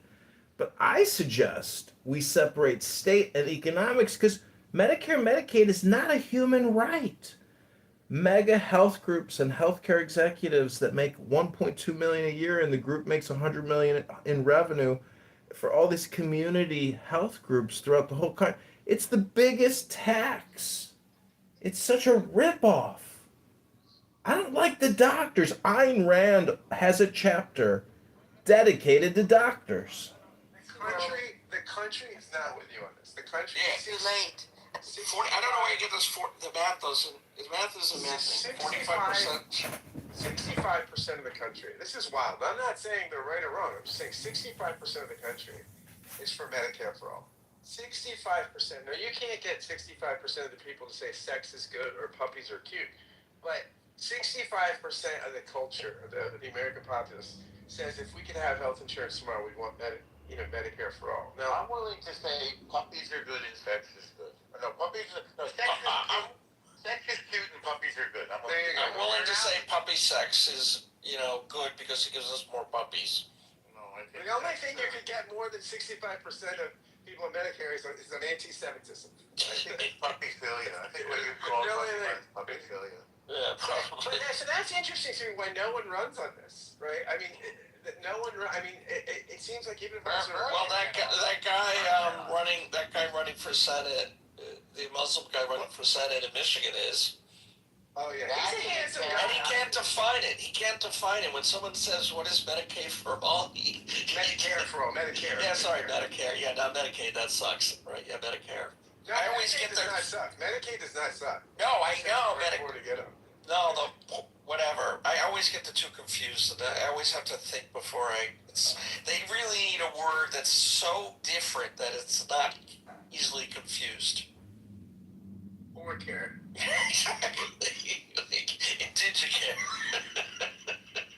Digicare, is that what you just said? See, then I would have no problem. Like my brain could separate the two. But 65%. I mean, think about that. That's a huge swath of the country, right? I mean, what public policy do you have 65% for? Free air. I mean, maybe pro-choice at its top was 60, right? I mean, not that all people that were pro-choice were sympathetic to abortions, but I think at the best polling you would get like high 50s, right? Is that right? Let's see. I'm gonna look it up. But that's crazy that so many people want Medicare for all, and that the only really people on the far left advocate for this. I mean, it seems like a winner of a thing if you were a moderate Democrat and you just wanted to get votes, or even a moderate Republican. And by the stuff I've read, again, you got all this stuff, you have to read everything and just make your own judgments, but the stuff I've read is that Medicare for all would ultimately be a cost saver. That ultimately healthcare costs in the country would go down. Okay, so you want to know the things that cut above 60%? Yes. Legal abortion, in at least some circumstances, typically polls around 60 to 65%. Like when the kid's not, like when the baby's not cute. Strict. Excuse me, El Normo, I just want to say that yesterday in Politically Correct, when you were accused of working with me and that we were going to the White House, I was dying laughing. I don't know where that came from, but I thought that was very funny. Well, are you the one that told them about our attempt to take over the government? And did you tell them about it? Because I never used a word about it. Sorry for interrupting, Yakov. Are you on a phone call? But I'm just mentioning. I was going through my list. Come on, guys. Thank you. So legal abortion in at least some circumstances. Stricter gun laws, often 55 to 65%. Support stricter gun laws, control measures through support varies widely by specific proposal in states, clearly. Marijuana legalization, generally 65 to 70%. Wow, 70%. This is why we're not governed by polls. Well, we're not Switzerland. Pathway to citizenship for many undocumented immigrants, 60 to 70% support. Wow. Especially if paired with broader security measures at the border. Yeah, I would agree. Would definitely agree with that. Background checks for all gun purchases, 85 to 90%. And death penalty for people convicted of murder, often 55 to 60% support in recent years. So wouldn't you just be like why wouldn't the independent candidate just go and say these are my positions? This is my platform. I'm like sitting here. Yes. Polls are borderline meaningless. I agree with that. Number two, Bernie did run on Medicare for all, and he didn't do badly. He did not do badly. That's quite true. But what's also true is that most of the country did not want Obamacare and voted against it, and when it was on a state level. So it's a mixed bag. Not everybody wants state-run healthcare. See, when you say Medicare for all or even Obamacare, you're just talking about federal spending for health insurance corps and the health industry. And what is the return on investment on those trillions? Ladies and gentlemen, it's very, very bad. It's mostly for investment banks to continue to make profits for defunct hospital groups, insurance carriers, and big pharma corps that shouldn't be entitled to all these federal profits. Without the federal borrowing and spending, they would have no net income. We're living in a fixed, arranged political, financial, industrial complex. If you can't identify this or accurately call it out, you're a fool. And that's okay. That's the beginning of the tarot. The fou, le fou. That's how you say it in French. Le fou. The whole bizarre lecture thing that you're doing, it's a bit of a turnoff. So you're in the room because you're welcome and you're a supporter of us and a supporter of Judas. Well, Rabboni Shalom, El Normo, you said that I'm a performative artist in the politically correct room. You think that's accurate? I don't know. Don't you think that? Isn't that what you're doing? I have more issues. I said you were. Hang on. I said you were a performance artist because I'm trying to figure out why you come into rooms and say these weird things and do all the recording and stuff. I'm trying to find a way to make you understandable to other people. There's a lot of you turn off a lot of people, and you know you and I are on a good level, I think, but it's not clear why you do these things. I'm sort of trying to avoid saying that you're a little nuts. I was going to say mental illness. I was going to go straight there.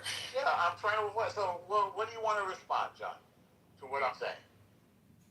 Like, I've had. And I like John. Don't get me wrong. I've had really nice conversations with you. I'm a huge John fan.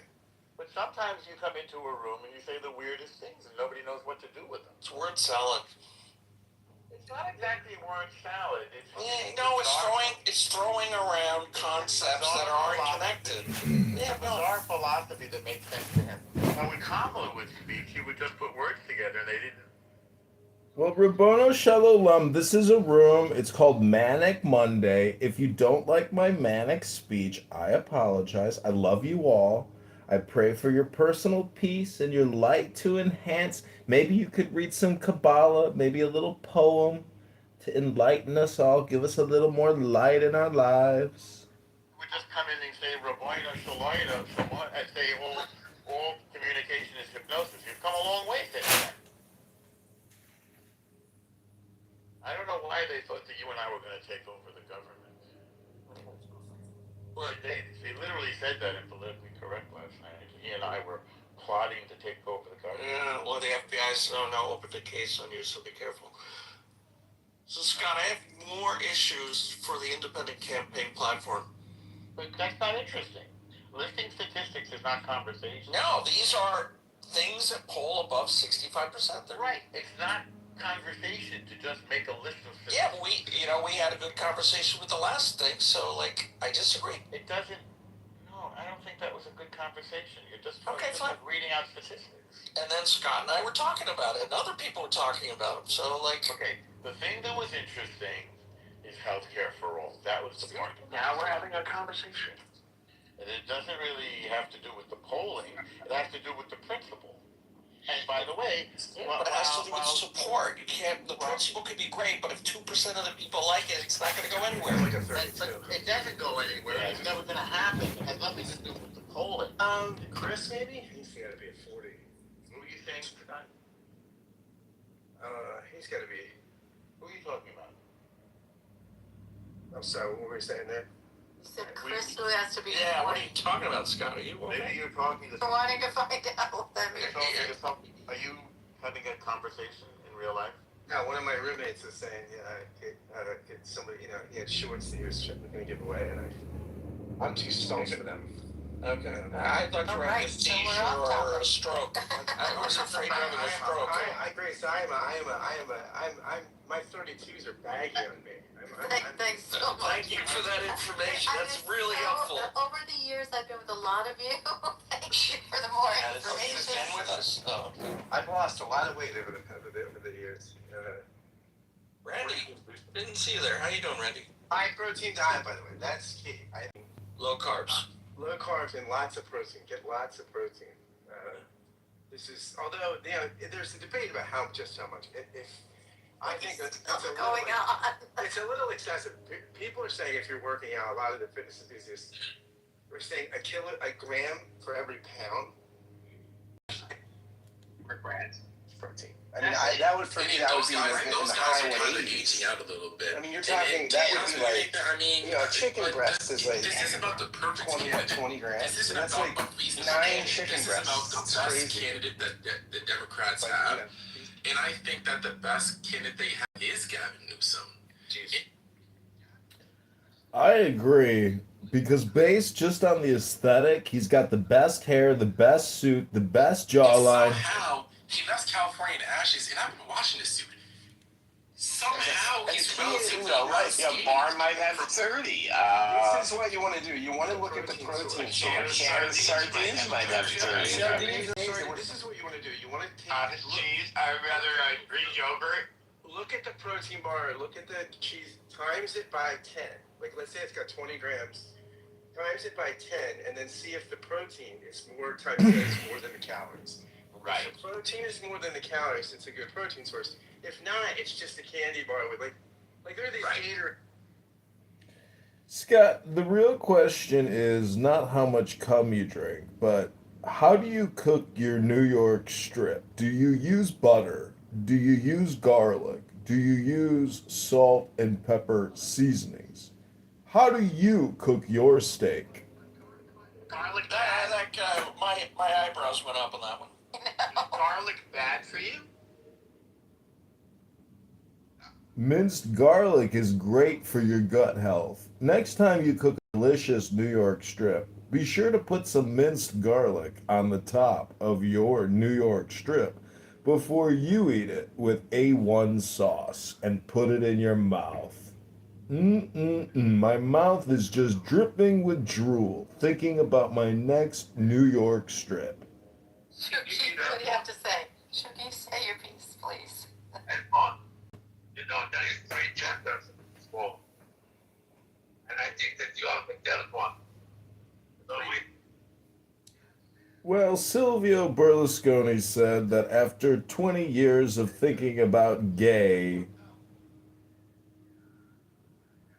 I'm 20% gay. I'm a lesbian. That's what Berlusconi said, Shuki. What are we Shuki now? 20% Chucky? 20% Shuki. 20% human being, 80% stupid. Yeah, I'm sorry. Yeah, come on, dude.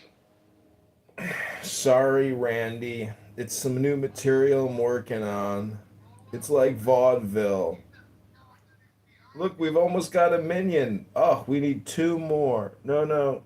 We need a little more than that. But Rabono Shalom. Is anybody going to read a poem here this morning to uplift everybody's spirits? Maybe take the deepest breath of the day.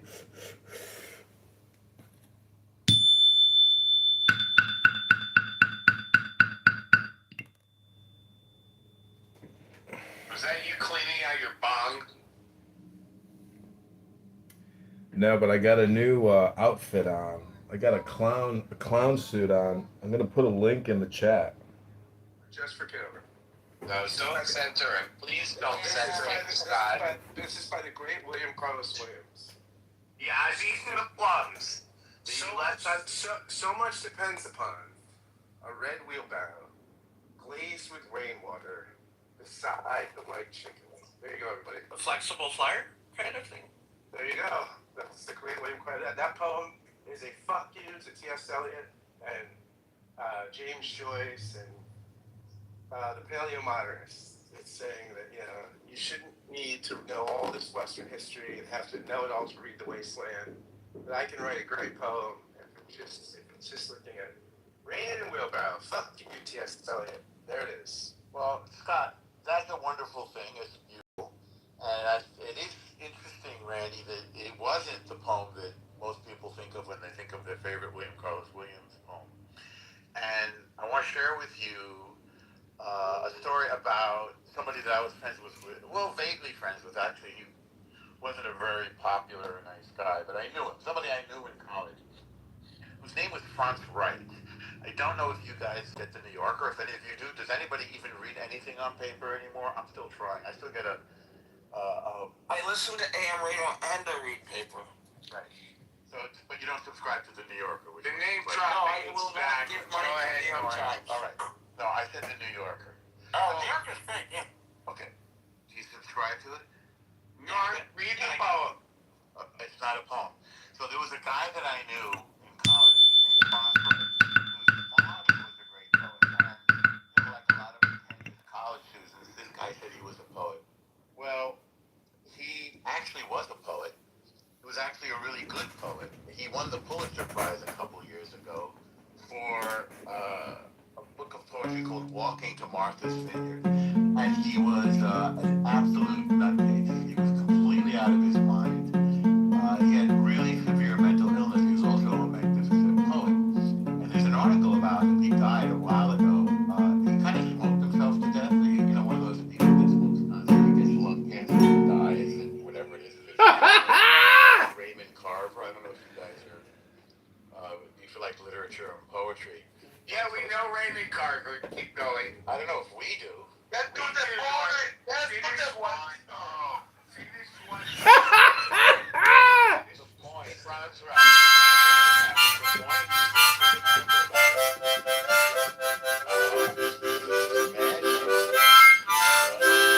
Wonderful poet, and he had a horrible relationship with his father. And when he told his father he was going to be a poet, sent him a poem. His father said, "I'll be damned. You can write. What can I say? Welcome to hell." That's a funny line. That was the payoff. I like it. I love it. That poem. Wait, I'm sorry, All Normal. Can you repeat the last part? I missed it. I apologize. The person that really turned me on to that Williams significance is an Israeli scholar. Well, I don't know if he's from Israel, but he teaches at the University of Tel Aviv, named Jeffrey Pearl. And he's written on James Joyce and T.S. Eliot. He wrote like one of the definitive books on T.S. Eliot, the guys. Yeah. Just amazing, Jeffrey Pearl. You see, and you asking me to be friends with you, and all you can bring up is lefties motherfucker. You know, speaking of you fucking cunt. Wow. What are you upset about? I don't get it. Who are you interacting with, Shuki? Randy? Yeah. Fucking piece of shit, lefty motherfucker. Randy is not a lefty motherfucker. I know Shuki has it in his head that I'm a lefty. What did I do now?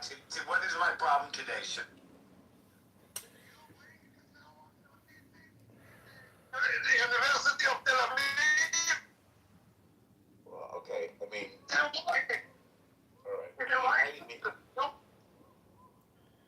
you see, if you haven't been able to see Shuki's PTR, it says go sit on a cactus.